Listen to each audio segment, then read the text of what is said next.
जय हिंद बच्चों।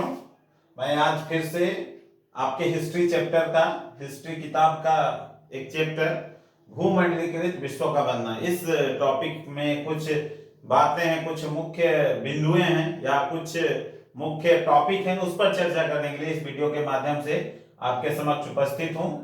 हमने पिछले क्लासों में वैश्वीकरण या भूमंडलीकरण किसे कहते हैं इसके संबंध में वीडियो भी बनाया था, मैंने चर्चाएं भी की थी। क्लास में मैं बतलाया हूं, जो ऑनलाइन क्लास होता है उसमें भी इस संबंध में चर्चा किया। तो उसी में भूमंडलीकृत विश्व में या वैश्वीकरण विश्व बनने में दो तीन मुख्य बातें वहां उभर कर आई थी, उसी के विषय में मैं चर्चा करने के लिए इस वीडियो के माध्यम से आपके समक्ष उपस्थित हूं। आइए देखते हैं, आप देख रहे होंगे सिल्क रूट या रेशम मार्ग। सिल्क मार्ग या रेशम मार्ग किसे कहते हैं? सिल्क रूट इसे कहा जाता है, सिल्क रूट या रेशम मार्ग किसे कहते हैं, इस संबंध में हम थोड़ा जान लेते हैं कि आखिर इसका अर्थ क्या है। आइए देखते हैं। यह एक समुद्री मार्ग था जो एशिया से यूरोप और उत्तरी अमेरिका को जल से थल को जोड़ता था। कहने का मतलब है जो सिल्क रूट था वो एक समुद्री मार्ग था, समुद्री यातायात होता था पहले। तो ये एक समुद्री मार्ग था जो एशिया महादेश से यूरोप और उत्तरी अमेरिका को जल से थल यानी कि समुद्री मार्ग से उन देशों को जोड़ता था। इस मार्ग में निम्नलिखित क्रियाएं होती थी, और चूंकि समुद्री मार्ग था तो इस मार्ग के माध्यम से बहुत सारे व्यापारिक गतिविधियां होती थी, बहुत सारे लोगों का आना जाना था, सांस्कृतिक आदान प्रदान होता था। तो याद रखेंगे यह एक समुद्री मार्ग था जो एशिया और यूरोप, यहाँ लिखा है मैंने, एशिया और यूरोप को उत्तरी अमेरिका से जोड़ता था, ये जोड़ने का काम करता था। इस मार्ग में निम्नलिखित क्रियाएं होती थी। पहला मैंने लिखा है, इस रास्ते से भारत तथा दक्षिण पूर्व एशिया के कपड़े वो मसाले अन्य देशों में जाते थे। भारत के जो भी कपड़े थे, जो भी मसाले यहाँ बनते थे, वो दूसरे देशों में इसी मार्ग से जाते थे।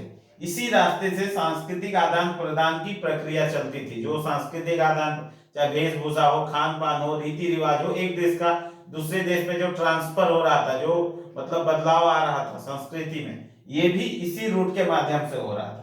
तीसरा है, शुरुआती समय में ईसाई मिशनरी इसी रास्ते से धर्म प्रचार करने के लिए आए। ईसाई मिशनरी भी सिल्क रूट के माध्यम से ही अपने धर्म का प्रचार प्रसार करने के लिए भारत तक आए। अगला है, बौद्ध धर्म का प्रचार प्रसार अन्य देशों में इसी मार्ग से हुआ। बौद्ध धर्म जो हमारे इंडिया में ये हुआ, उसका भी प्रचार प्रसार अन्य देशों में हुआ और इसी देश से उन्हीं रूट के माध्यम से दूसरे देशों में पहुंचा। तो ये है सिल्क रूट या रेशम मार्ग इसे कहते हैं। दूसरा जो मैंने टॉपिक लिखा है, कॉर्न लॉ। ये भी क्वेश्चन कभी कभी आता है, कॉर्न लॉ क्या है? तो ये वैश्वीकरण या भूमंडलीकृत विश्व का बनना, उसी में एक महत्वपूर्ण टॉपिक है। तो यहाँ मैंने लिखा, 18वीं शताब्दी में भूस्वामियों के दबाव में आकर ब्रिटेन की सरकार ने मक्का के आयात पर रोक लगा दी थी। इसे ही कॉर्न लॉ कहा जाता है। यानी कि 18वीं शताब्दी में भूस्वामियों यानी कि जो बड़े बड़े जमीन वाले जमींदार थे, उनके दबाव में आकर ब्रिटेन की सरकार ने मक्का के आयात पर जो रोक लगा दी थी, उसे ही कॉर्न लॉ कहा जाता है। याद रखेंगे, मक्का के आयात पर ब्रिटेन की सरकार ने जो नियम बना दिए थे, जो रोक लगा दी थी, उसे ही कॉर्न लॉ कहा जाता है। तो ये हो गया बच्चों हमारा कॉर्न लॉ, और ये हो गया हमारा सिल्क रूट। आप पढ़ेंगे, याद रखेंगे और समझने का प्रयास करेंगे।